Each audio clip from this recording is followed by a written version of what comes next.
Once I was ready, I left the house and walked 2 blocks to Gabriel's office, even though it felt as if it was 10 blocks away due to the streets to his office being so long.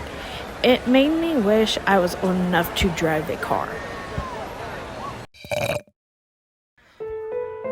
Once I finally got to his building, I walked in and went straight to his secretary.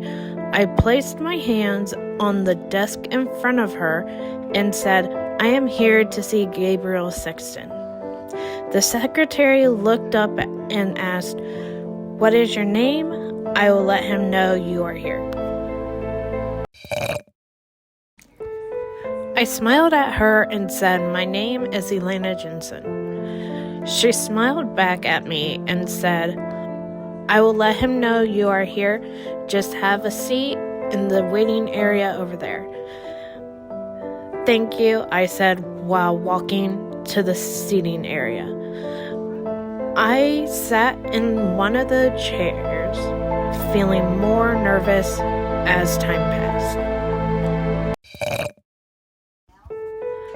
I got up and walked towards the mirror on the wall. I checked myself in the mirror and realized Aura had already taken over.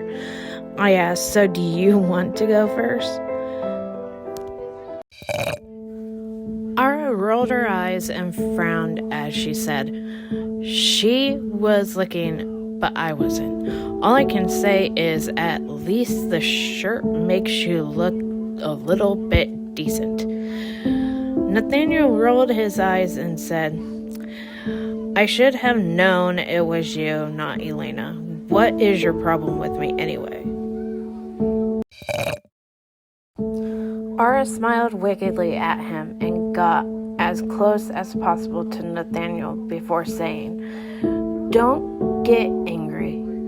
You're not good enough for her. I have seen things, and you will eventually mess everything up and lose her." Nathaniel narrowed his eyes and frowned at her response. "You know, I'm the only one who can protect her the way that she needs to be protected."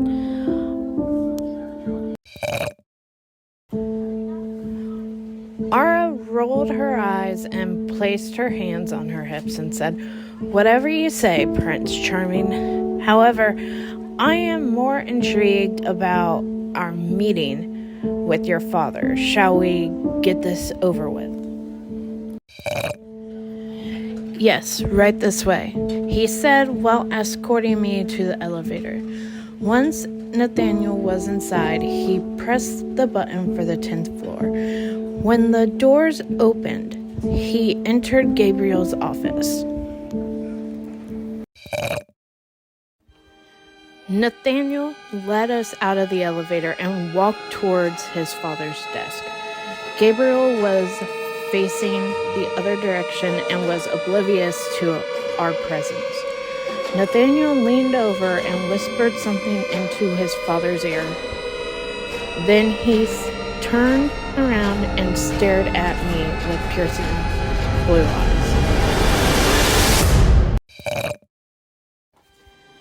Gabriel grinned at me as if he was relieved to see me and said, "There is my favorite assassin.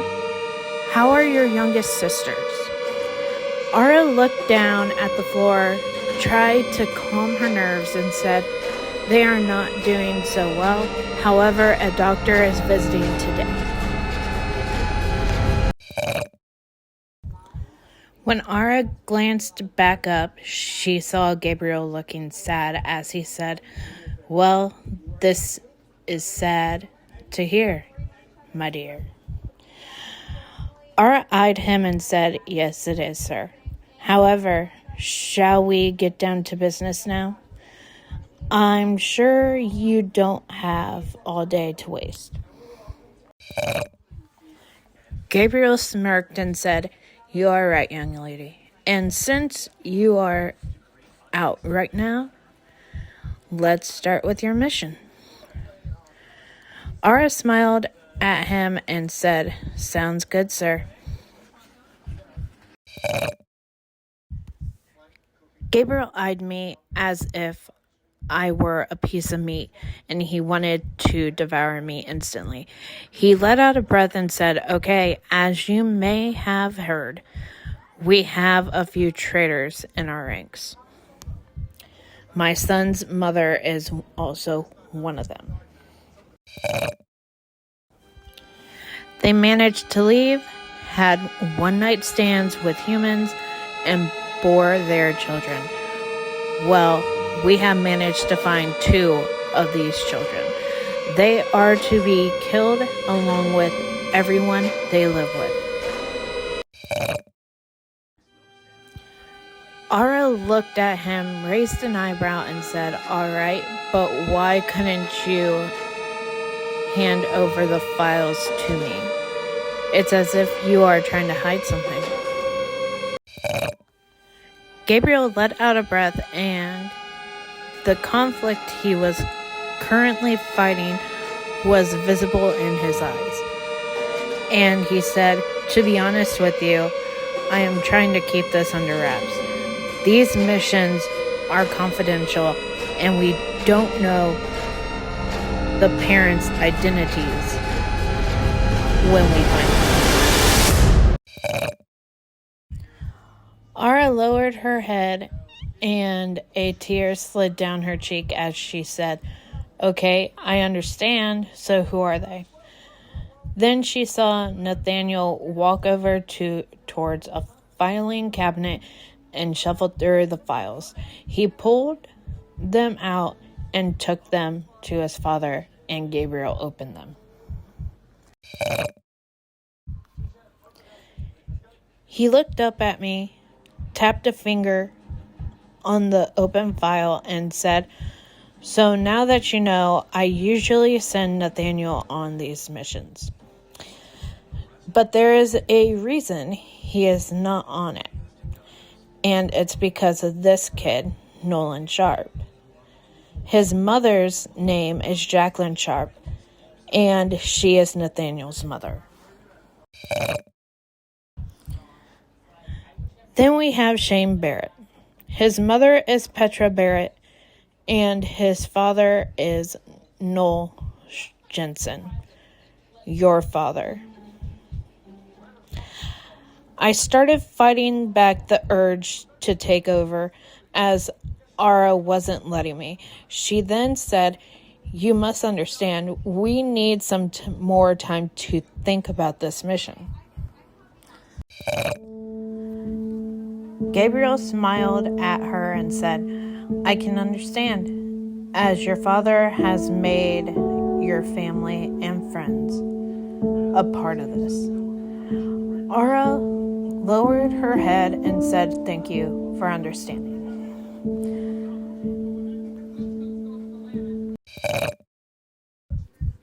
Gabriel placed his hands under his chin and said, "Okay, so now, with this matter out of the way, I need to talk to Elena as well." Ara bowed her head and said, "Yes, sir." I could feel control coming back to me as I looked at Gabriel. I had to compose myself before speaking because I did not want to say anything wrong in a fit of rage as I saw him smiling and intertwining his fingers right under his nose. He finally said, "So, you are wondering why I wanted to talk to you as well." I watched Gabriel waiting for me to make a move and nodded in an affirmative. Gabriel smiled as I saw one of his eyebrows go upward, and he said, "Well, it's time for you to find out who you're going to be married to." I smiled at him as if I had forgotten about the earlier conversation with Nathaniel and said, Oh, I guess I need to have this information.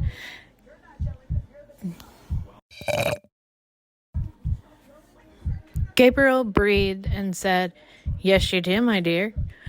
It would help if you were with somebody strong and protective of you. I made a deal with your father regarding this many years ago. I raised an eyebrow, intrigued by the turn of this conversation, and asked, What kind of deal? Gabriel eyed me, then looked downwards without smiling and said, What the deal was about isn't important anymore. But I need to get you married to this person.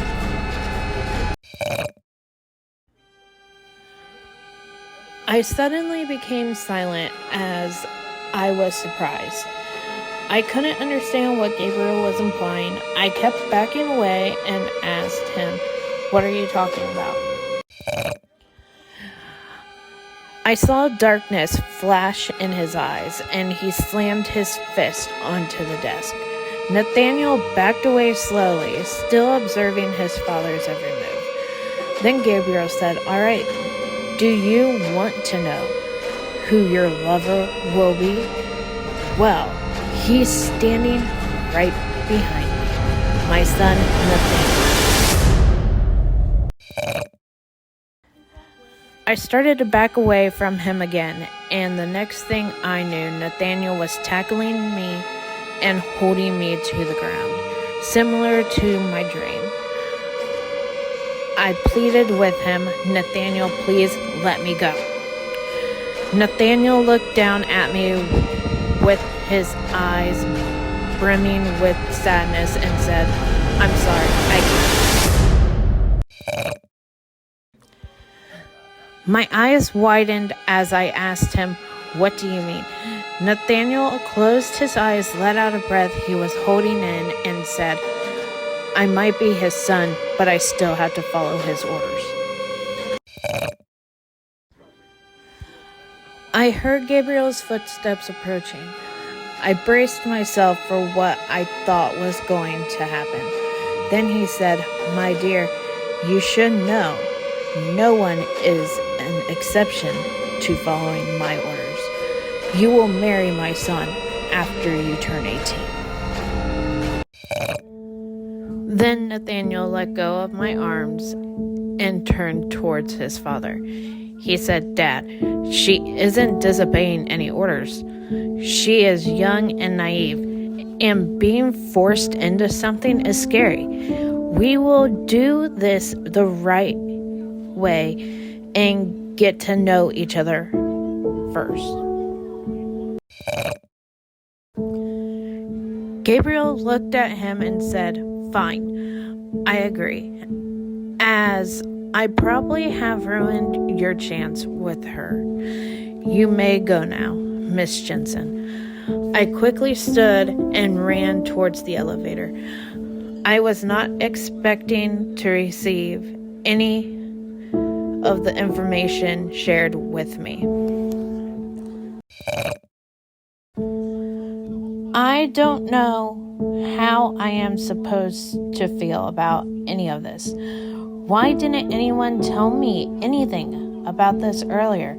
I entered the elevator and pushed the button for the first floor. Once I exited the elevator, my phone started to ring. I pulled it out of my pocket and saw it was my mother. I answered the call and said, I'm on my way home. What's up? My mom took a breath and said, I need you to get home immediately. Your sisters are in a coma, and there is nothing left we can do to save them. I hung up the phone and ran towards our apartment.